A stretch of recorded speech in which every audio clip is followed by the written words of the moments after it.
Hello guys, आपका स्वागत है वन पीस के एक और न्यू एपिसोड में, एपिसोड नंबर 1145। तो चलिए गाइस, बिना किसी देरी के एपिसोड को स्टार्ट करते हैं। पिछले एपिसोड में देखा कि यहाँ पे जुपिटर ने लूफी को निगल लिया होता है और यहाँ पे डोरी और फ्रॉग आके उसे काट देते हैं दो हिस्सों में और लूफी बाहर आ जाता है। और इन दोनों को देखकर वो बहुत ज़्यादा खुश आ जाता है क्योंकि लूफी की मुलाकात यहाँ हमारे जैंट दोस्तों को 2 साल बाद हो रही है। वहीं दोस्तों यहाँ पे जो लेफो फेज के अंदर हम देखते हैं कि सेंट मार्स यहाँ पे किसी तरह बैरियर को चीरता हुआ लेफो फेज के अंदर एंटर कर गया होता है। और ये देखकर जिम्बे बहुत ज़्यादा शौक में आ जाता है क्योंकि उसने पहले कभी इतनी इनक्रेडिबल हाकी आज से पहले कभी नहीं देखी थी। जिसके बाद वो तुरंत यहाँ जोरो को लेने के लिए उसके पास चला जाता है। लेकिन जोरो यहाँ देखता है कि लूची अभी भी हार नहीं मान रहा होता है और जोरो की लास्ट अटैक करने के बाद भी लूची लड़ने के लिए तैयार होता है और लूची काफ़ी ज़्यादा घायल हो गया था। लेकिन वो अभी भी अपने घुटनों पर आने के लिए तैयार नहीं था। जिसके बाद यहाँ सांजी जिम्बे को कांटेक्ट करके बोलता है कि भाई तू उस बेवकूफ़ को वहाँ से लेके निकला या नहीं। लेकिन दोस्तों हम यहाँ देखते हैं कि रो लूची तो यहाँ पे फिर से लड़ाई करने के लिए तैयार हो जाता है और जोरो भी उसका मुकाबला करने के लिए रेडी हो जाता है। लेकिन यहाँ पे हम देखते हैं कि रो लूची काफ़ी तरह से घायल हो चुका होता है और वो अपने पैरों को संभाल भी नहीं पा रहा होता और यहाँ जोरो की तरफ आगे बढ़ता हुआ आता है। लेकिन जोरो इसके पहले कुछ करता तो जिम्बे आके उसको जोर से पकड़ लेता है और लूची को सॉरी बोल के अपने फिशमैन कराटे से उस पर अटैक कर देता है, जिससे यहाँ डिस्ट्रैक्शन पैदा हो जाता है और इसका फ़ायदा उठा के जिम्बे यहाँ पे जोरो को लेके यहाँ से निकल जाता है। लेकिन दोस्तों तभी यहाँ पे सेंट मार्स लूची के सामने आ जाता है और सेंट मार्स लूची से पूछता है कि यॉर्क कहाँ पर है। और मार्स का ये भयानक सा बड़ा फॉर्म जोरो भी प्रोसेस नहीं कर पा रहा था। जिसके बाद लूची यहाँ पे मार्स को बताता है कि यॉर्क अभी बिल्डिंग ए के 4th फ्लोर पर स्थित कंट्रोल रूम में कैद है और जो दो बंदे आपसे तुम्हारी नज़रों के सामने से गए हैं वो जोरो और जिम्बे हैं। और इस वक्त उनमें से 5 स्ट्रो हेड 2 वेगापंक के साथ लेवोफेस से निकलने की तैयारी कर रहे हैं। और साथ ही यहाँ पे 85 साइबर फॉल के एजेंट्स हैं जो 4 सेराफिम के साथ बेसमेंट में कैद हैं। और यहाँ पे अभी 6 मिनट बचे हुए हैं वेगापंक के मैसेज को स्टार्ट होने में। जिसके बाद मास यहाँ पे सारी इंफॉर्मेशन लेके लूची को वहीं छोड़ के निकल जाता है। लेकिन लूची उसे बताते कि एक चीज़ और है, मेरा साथी वहाँ पे घायल पड़ा हुआ है, उसको कुछ मत करना, वो इसी वक्त कंट्रोल रूम में है, तो प्लीज़ उसको बचा लेना। लेकिन दोस्तों सेंट मार्स यहाँ पे लूची को बोलता है कि कभी कभी कीड़ों को कुचल देना ही सही चाहिए क्योंकि आप जानते ही हैं गाइस कि जो ये 5 एल्डर्स हैं इनके लिए इंसान एक कीड़ा मकोड़ा ही है।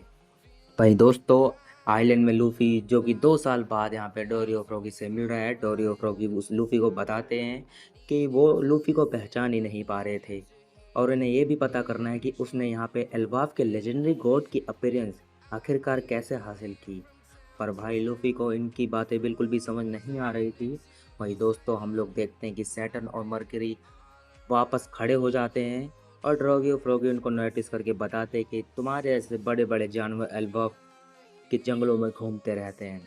इसके बाद ये दोनों अपने पैरों पर खड़े हो जाते हैं और बताते हैं कि जाइंट्स तो अब उनके लिए काफ़ी ज़्यादा बड़ी समस्या बन चुकी है।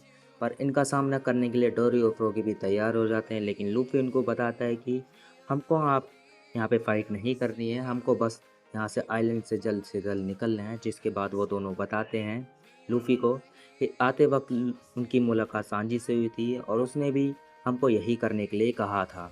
मतलब किसान जी ने इनसे कहा था कि लूफी को लेके जल्द से जल्द आइलैंड के पीछे की ओर आना ताकि हम लोग यहाँ से निकल सके। और वो ये भी बताते कि उन्हें एगेट आइलैंड की सिचुएशन की खबर न्यूज़पेपर से मिली थी और न्यूज़पेपर पढ़ने के बाद वो लोग यहाँ पे इन सभी को बचाने के लिए आ जाते हैं, जिसमें साफ साफ लिखा था कि लूफी एक विलन है जिसने वेगापंक को होस्टेज बना के रखा हुआ है और काफ़ी सारी नेवी की शिप्स को इस वक्त एगेट आइलैंड के चारों तरफ से घेर रखा है। और जब लूफी को ये पता चलता है कि न्यूज़पेपर में उसे एक विलन मेंशन किया गया है तो वो इसे सुनकर काफ़ी ज़ोर ज़ोर से हंसने लग जाता है। जिसके बाद डोरी यहाँ पे अपना एक बड़ा सा शंख निकालता है जिसकी मदद से वो अपने सभी साथियों को बता देता है, ऐलान कर देता है कि उनको लूफी मिल चुका है और अब सभी लोग यहाँ से निकलने की तैयारी करो, सभी लोग अपने शिप्स की तरफ वापस जाओ। और इस बड़े से शंख की आवाज़ इतनी ज़्यादा पावरफुल होती है कि इसे नेवी की शिप्स भी हिलने लग जाती है। और हम देखते हैं कि सभी जाइंट्स वापस से अपनी शिप की तरफ आगे बढ़ रहे होते हैं और वहीं हम देखते हैं मरकरी जो कि एक सूअर है, वो खड़ा हो चुका है और वो बोलता है कि क्या ये सिग्नल सभी को ये बताने के लिए था कि यहाँ से स्केप करना है? अगर हाँ तो ये बात सही नहीं है, इसीलिए इसको तुरंत यहाँ पे एक और अलार्म देना होगा जिससे कि सभी लोग को वार्निंग मिल जाए कि यहाँ से स्केप मत करो। और हम देखते हैं कि हमारा सूअर यहाँ पे काफ़ी सारी हवा को अपनी नाक के अंदर लेके और ज़ोर से चिल्लाता है। और क्योंकि इसमें वो अपनी हाकी को भी रिलीज़ करता है और ये हाकी इतनी ज़्यादा पावरफुल होती है कि ज़्यादातर नेवी ऑफिसर तो बेहोशी हो जाते हैं और साथ ही साथ हमारे जाइंट्स को भी थोड़ा स्ट्रगल करना पड़ रहा था। वही दोस्तों हम लूफी को देखते हैं कि भाई इसकी नाक, मुंह, शरीर सब कुछ हवा में ही उड़ने लग जाता है, जिसको ड्रोगी अपने तलवार के जरिए रोक लेता है। लूफी वापस अपने सभी बॉडी पार्ट्स को जॉइंट कर लेता है। डोरी और फ्रॉगी अजीब सी बॉडी को देखकर हंसने लग जाते कि आखिरकार ये कैसी बॉडी है, और वो ये भी बताते कि लूफी पिछली बार से बहुत ज़्यादा ताकतवर हो चुका है। इसके बाद यहाँ पे डोरी और फ्रॉगी टेंशन में आ जाते हैं, इस सूअर की इतनी पावरफुल हाकी है, और वो लूफी से पूछते हैं कि आखिरकार ये है कौन।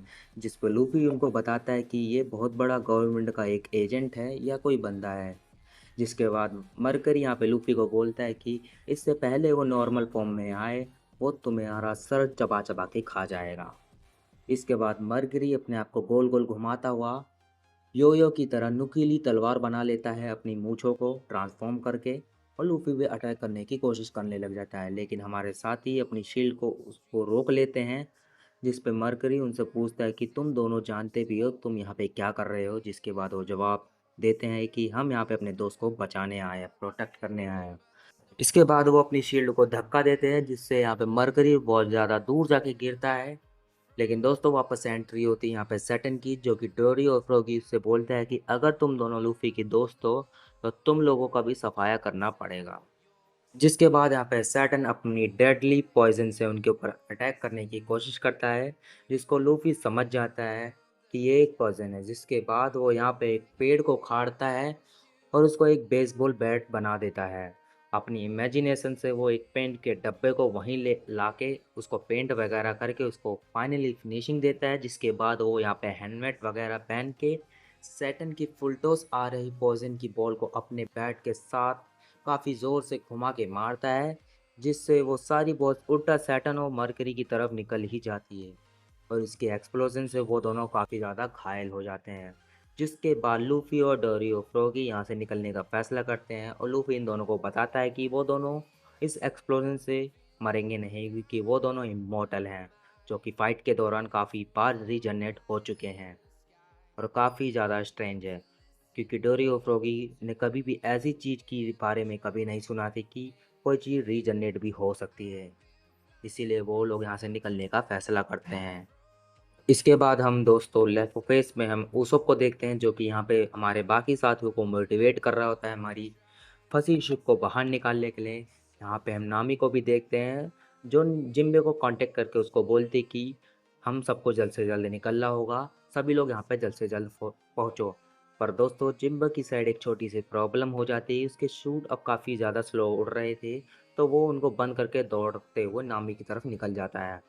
और दोस्तों यहाँ नीचे आइलैंड में एटलस, बोनी और कोमा के ग्रुप को देखते हैं, जो कि यहाँ एक जाइंट्स के साथ उनकी शिप की तरफ बढ़ रहे होते हैं। पर इन लोगों को यहाँ रोकने के लिए 3 मरीन्स के वाइस एडमिरल्स आ जाते हैं, जिनका मिशन यहाँ पे बोनी को जाइंट्स की शिप्स के अंदर एंटर करने से रोकना है और उनको पकड़ना भी है।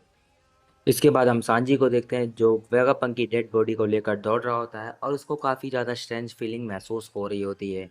वहीं दोस्तों हम लेफेफेस के कंट्रोल रूम को देखते हैं, जिसके अंदर योर को हथकड़ी लगा के कैद किया हुआ होता है, और वो काफ़ी ज़्यादा हल्ला मचा रही थी। साथ ही साथ यहाँ पे काकू और स्टची भी मौजूद थे।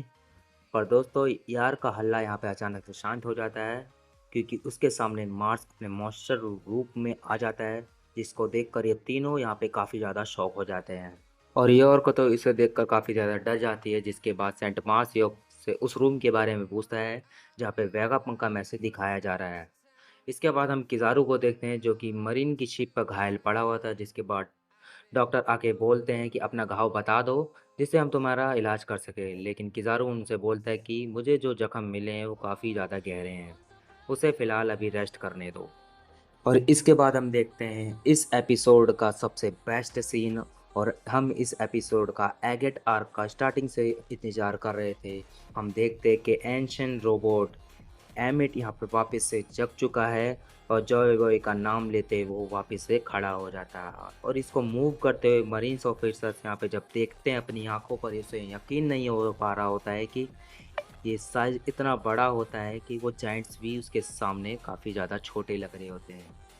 और ये किसी भी हमले से बच सकता है, इसके ऊपर किसी भी हमले का असर नहीं होगा।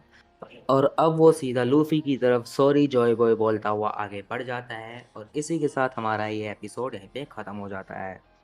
तो गाइज ये एपिसोड आपको कैसा लगा कमेंट सेक्शन में ज़रूर बताएं। और शायद मे बी गाइज 2 वीक तक ये नेक्स्ट एपिसोड नहीं आएगा, वो ब्रेक पर चला गया है मे बी। अभी कंफर्म तो नहीं पता है, अगर कंफर्म होगा तो मैं बता दूंगा। तो चलिए गाइस मिलते हैं नेक्स्ट वीडियो में। और चैनल पर नया है तो उसको सब्सक्राइब कर दे, बेल आइकन प्रेस कर दे, जिससे हमारी आने वाली हर वीडियो आपके पास सबसे पहले पहुंचे। Goodbye guys.